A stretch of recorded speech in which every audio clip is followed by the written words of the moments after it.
Энэ бол Монгол Улсын нийслэл Улаанбаатар хот. Нийслэл хотын нийт оршин суугчдын маань 45% нь орон сууцнд, 55% буюу 215 мянган гаруй айл өрх гэр хороололд амьдардаг. Улаанбаатар хотын агаарын бохирдлын 80% нь гэр хорооллоос, 10% нь авто тээвэр, 6% нь дулааны цахилгаан станцаас үүдэлтэй. Гэр хорооллын 215 мянган өрхөөс 200 мянган гаруй нь ердийн галалгаатай байдаг бөгөөд өвөлдөө ойролцоогоор 1 сая тонн нүүрс түлж тэр хэмжээний нүүрс төрөгч PM2.5, PM10 зэрэг хорт бодисуудыг агаарт ялгаруулдаг байна. Гэр хорооллоос үүдэлтэй агаарын бохирдлыг бууруулах богино хугацааны хамгийн оновчтой шийдэл бол байшингийн дулаалга юм. Гэр хорооллын байшингуудын 90 гаруй хувь нь тооцоололгүй, зураг төсөлгүй, стандартын бус ахуйн аргаар баригдсан бөгөөд гал түүмэрт өртөмтгий, дулаан алдагдал өндөртэй байдаг. Дулаан алдагдлын хэмжээ барилгын хийц хэсгүүдээс хамааран харилцсан адилгүй байдаг бөгөөд дээврээр 32%, шалаар 10%, ханаар 35%, цонхоор 10%, харин үлдсэн 13%-ийг хаалга болон бусад хэсгээр алддаг байна. Байшинг дулааснаар галлах давтамж буурч түлш болон цахилгааны зардлыг 60% хүртэл бууруулж чадна. Үүнд дээврийн дулаалгаар 20-40%, хан, шал, цонх, дээвэр зэргийг цогцоор бүтэн дулаалбал 40-60% буурдаг байна. Байшингаа дулаалахгүй энэ байдлаар үргэлжилбэл жилээс жилд эвдрэл гэмтэл нэмэгдэж, дулаан алдагдал ихсэж, түлшний зардалч тэр хэрээр нэмэгдэх ба гэр улам хүйтэн болсноос даарч хөрснөөс эрүүл мэндэд ч сөрөг нөлөөтэй. Үүнээс сайлсхийх шийдэл бол байшингаа зөв дулаалах явдал боловч иргэдэд дараах бэрхшээлүүд учирдаг.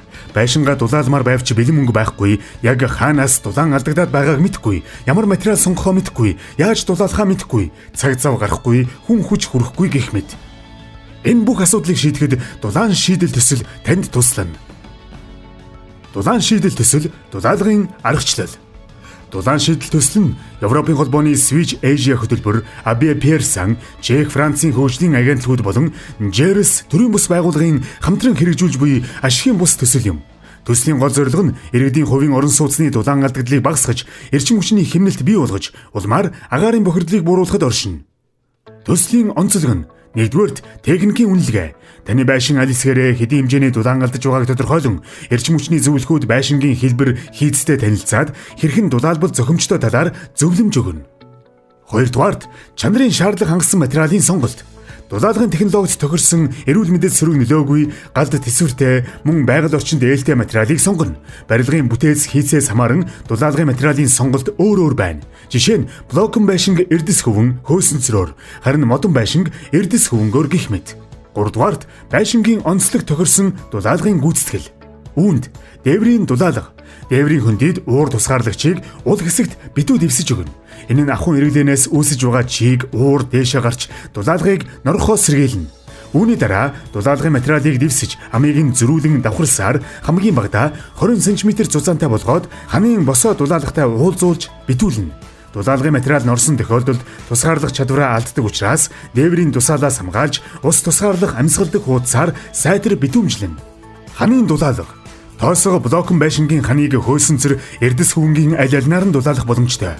Ханын гадаргууг тэгшлээд дулаалгын хавтанг ам дагуулж өгсөрнө. Булангийн хэсэгт хавтангуудыг шүдэлсэн холбоос үүсгэж наах нь илүү тогтвортой болгодог. Ингэхдээ барилгын ирмэг хэсэгт зориултын булангийн тор хийж эвдрэл үүсгээ сэргийлнэ. Мөн хаалга цонхны эргэн тойронд нэмэлтээр давхарлаж тор хийснээр амлагаанууд нь тэгш болохоос гадна хагаралт, цууралт үүсгээ сэргийлнэ.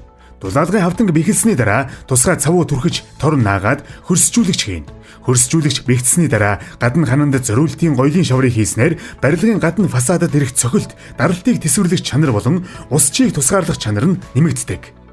Харин модон барилгыг зөвхөн агаар нэвчдэг эрдэс чулуун, шилэн хөвөн, эсвэл хоньны ноос зэрэг хөвөн төрлийн материалаар дулаалдаг. Ханыг цэвэрлэж, тэгшилгээ хийсний дараа брүүсээр босоо арга зангидж, суур бэлтгээд дулаалга чигжиж, үдгчээр бэхлэнэ. Брүүсээр хэвтээ босоо арга зангидан дулаалгын материалаар дүүргэснээр дулаалгын 3 үе дуусаж нийт зузаан нь 15 см болно.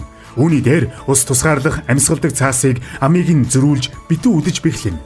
Брүүсээр гадна фасадны зориулттай өнгөлгөөний хавтанг технологийн дагуу бэхлэнэ. Өнгөлгөө нь цементэн, хуванцар, модон, төмөр хавтан зэрэг байж болно. Суурийн дулаалга. Суурийн бетон хагарсан, бутарсан, эсвэл гадаргуу нь өөсөвтэй бол нэмж элс цементэн зуурангаар тэгшлэх хэрэгтэй. Суурийн хаяаг 30 см гүн ухаад ус чигний хамгаалтыг битүү чигдэ түрхэж зөөлөн эрзийн давхарга үүсгэнэ. Дулаалгын хавтан дээр цавууд зурмаг түрхэж суурин дээр наагаад 24 цаг байлгаж хатаасны дараа хатаасаар бэхлэнэ. Суурийн ил гарсан хэсэгт ус чигт тэсвэртэй механик хэмтээс хамгаалах зориулттай өнгөлгөөний материал хийх нь тохиромжтой.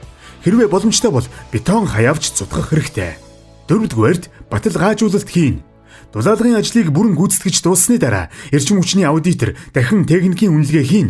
Дулаан алдагдлыг дахин хэмжснээр таны байшингийн дулаан алдагдал өмнөхөөсөө хэр хэмжээгээр буурсныг тооцоолон бодит эрчим хүчний хэмнэлтийг тодорхойлно. Санхүүжилтийн шийдэл. Хас банкны зүгээс танд дулаан шийдэл төсөлд хамрагдаж амны орон сууцаа дулаалгахад зориулан эко хэрэглээний зээлийг санал болгож байна. Тус зээл нь жилийн 8% хүүтэй, 30 сарын хугацаатай, 20 хүртэлх сая төгрөгийн хэмжээтэй.